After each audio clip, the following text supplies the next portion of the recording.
Marissa, you mentioned individual needs as one of the important things to solve for.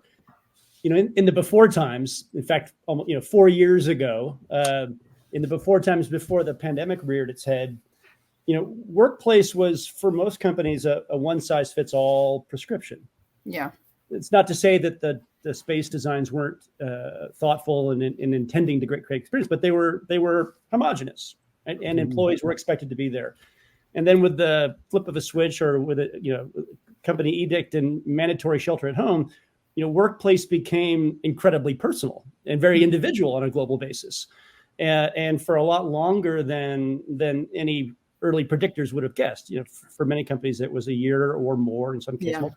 So how should your clients and employers in general bridge that experiential chasm between I've got total control over where I'm working, what I wear, what time I start, what time I finish, what I eat, where I sit. In the workplace is my home, or it's the co-working space in your home.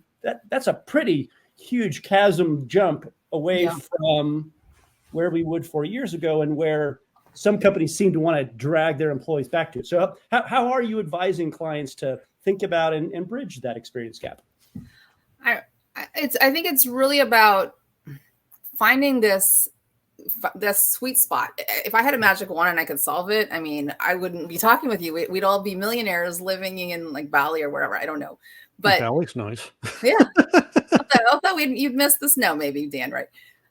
But what I think is a lot of people are on the same page, but when they don't see it. So like employers want their employees to be doing well and being productive and loyal and all these things, right? We can say.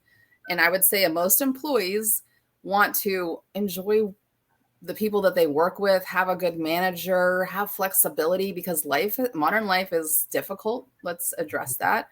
So like those are two things that seem the same to me. It's just how we agree upon getting there might look different. So I think it's having clear expectations. I think communication is most important right now, to understand what are we saying, what do we mean, and also are we walking the walk? Because what are the expectations? What are the circumstances? What are the outcomes if you don't do X? Are you going to be penalized if you don't come in 3 days a week, right? If that's the goal. Are there any special circumstances? So let me take myself back a little bit to just say, I think there needs to be clear guidelines that are like at this top level, but then I think we need to look at where's the nuance, right? So if somebody has a special need, or a child, or maybe they have been diagnosed with ADHD and they're trying to figure out how to deal with that. Right. How do you have some flexibility, but you can communicate that to the team, not to say, hey, let me tell you all this person's personal stuff, but we'll work with you on a one-to-one basis. Okay, this person is leaving early on Thursdays, perhaps. How can other people on the team have something that's maybe equal or different? Does that mean other people have flexibility? I think you just have to figure that out. Just a quick follow-up on that, if I may, Dan. Last week, Dan shared a video that made the circles of LinkedIn, and it was, perhaps you saw it, Marissa, it was well trafficked.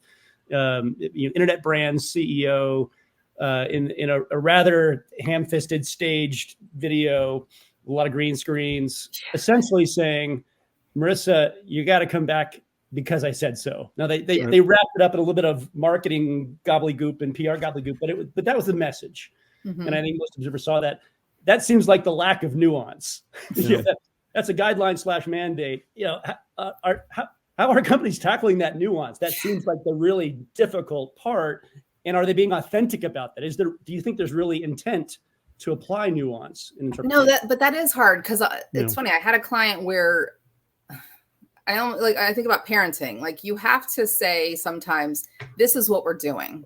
Yep. Okay. And this is why. Okay. Like, connect it to the why. If I just said, I want you to come back. Okay. If it is about an investment or understanding that, maybe is there a way to share that? Okay. If we don't invest in the space that we have, or I'm just kind of making something up right now, like, what does it mean to people? Okay, if we don't show our value and that we're a good stewards of our investment, then maybe that would impact jobs or something like that. Like, if there is something that's real that you can share and make bring people along for the journey. If you said, hey, I just need you back 3 days a week because, the heating bill is high. I don't know. But if you said, listen, we've noticed that over time we're getting less sales. People are telling me that that they feel uncomfortable when they come in the office and we're not gelling together. We're not sharing ideas. We did an organizational network analysis. If you tell me that and say, we need you being here for 15 years to share and help these people coming up, like that might mean something to me. If you go to my values and say, Marissa, you remember all the people that helped you when you were 27? We need you to do that and help those people now.